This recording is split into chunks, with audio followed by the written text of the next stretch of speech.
So we're here at TEDMED, and we're talking, you two in particular, are talking about communications and the role of doctors communicating and the patient. So I have a question. Who's really responsible for your healthcare? Is it you, the patient, or is it the doctor? Well, there's different value for different people. I mean, I'm the one who carries this carcass around all the time, and the vast majority of what people do to take care of themselves and their families is themselves. But then I run out of skills and information sometimes, and I go to my doctors. So it really is a partnership. So when I go into the doctor's office, should I be aggressive and pushy? I mean, I've heard, hey, if you're a patient, you should go in and really push the doctor to do a better job listening. Are doctors listening to patients? I think Dave's right. It is a partnership. You need both people to be responsible for the individual's health care. Doctors bring something to the table, caregivers bring something to the table, but if patients don't come in, they don't ask the right questions, they're not going to get the great experience that they really deserve. Patients have a need to come in more educated about what's going to happen to them and ask tough questions. They deserve answers. So how do I find the right questions to ask? How do I even know what question to ask? Well, that's the trick question. It depends a lot on the circumstances. And the people I hang out with in the e-patient world, the E is for empowered, engaged, equipped, educated, expert. They call you e-patient Dave, right? E-patient Dave. Yeah. I learned about this 4 years ago, and I took it on as a nickname, and now it's my career. An empowered person knows what they want and acts to get it. An empowered person, for instance, if they're not being listened to by their doctor, will say, "Doctor, look, I would like it better if we did this." It's like any other relationship. A jerk will say, "Hey, why aren't you listening to me?" Right? But an empowered person will also be responsible for themselves, learn what they can, and come to the table equipped with sensible questions. I would add to that patients have a right to be a jerk. When you think about what patients go through, they're anxious, they're scared, they're frightened, in some cases they're terrified. So I think the healthcare team needs to recognize that patients' behavior in the office or wherever it is in the healthcare environment is okay. They have to accept whatever you get. But the internet today is the great level of information for patients. And so patients should be on the internet, they should be on social media, they should be talking to patients. And what we try to drive to our organization is no question is stupid, no question is off the books. Patients come in, they should be able to ask anything they want about their healthcare. Because at the end of the day, there's no more of an important relationship between the healthcare team and patients. So what are you specifically doing at the Cleveland Clinic to prepare doctors for this new paradigm where a patient can walk in self-diagnosed? How do you prepare your doctors to deal with that? It's not just the doctors, it's everybody in the organization. You need to point them in the direction of the patients. Our concept at the Cleveland Clinic is patients first. Everybody is aligned around the patients, and we make that very clear. We put every one of our 42,000 employees through a half-day culture exercise, exercising around what it means to take care of patients. For the doctors specifically, every one of our doctors is going through a very extensive communication course because doctors think they communicate well, but the reality is they don't. And you have to recognize that patients coming in, exhibit those variety of signs we talked about, and they have to be prepared to be able to deal with that. So patient communities are propping up, it seems, for all over the place for different things, Alzheimer's and cancer.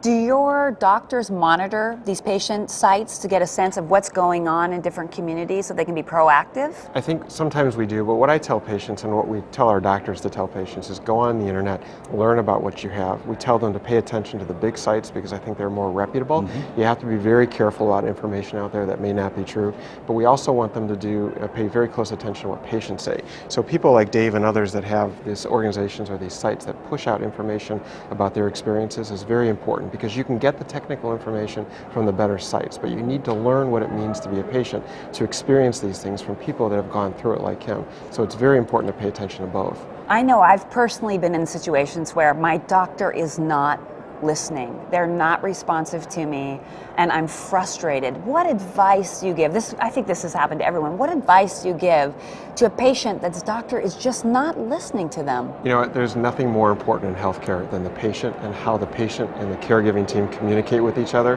That's why Dave and I are leading two very important, great challenges. But I tell you, if that's the response you're getting from your doctor, then you need to find a different doctor because they're not communicating well. Find a new doctor. Same advice?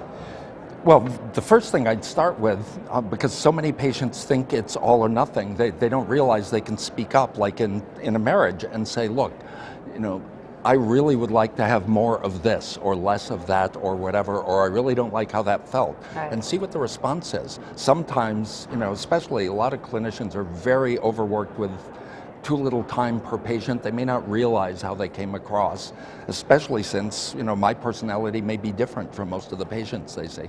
So first, ask in an empowered, non-aggressive way, and then see what happens. But like with anything else, if I don't like a TV repair shop or anything else, I'll go somewhere else. And I don't think it's the end of the world. So your metaphors are like a marriage. Go in and ask for it, and if you don't get it, then get divorced, basically. Yeah, except, this isn't marriage, It's Yeah. not that big a deal. Yeah. There are plenty of other doctors, plenty of other patients. Yeah. I intensely value the years of training that my doctors put in to get to where they are. Yeah. And I want them to have a good life also. So I have a question for you. We're here at TEDMED. We're talking about great challenges. Big, sometimes seemingly insolvable challenges. In general, about America's health and healthcare, are you an optimist? Are you a pessimist, and why? Absolutely an optimist. I'm I think there optimist. is no greater opportunities than what we're experiencing today in the healthcare world.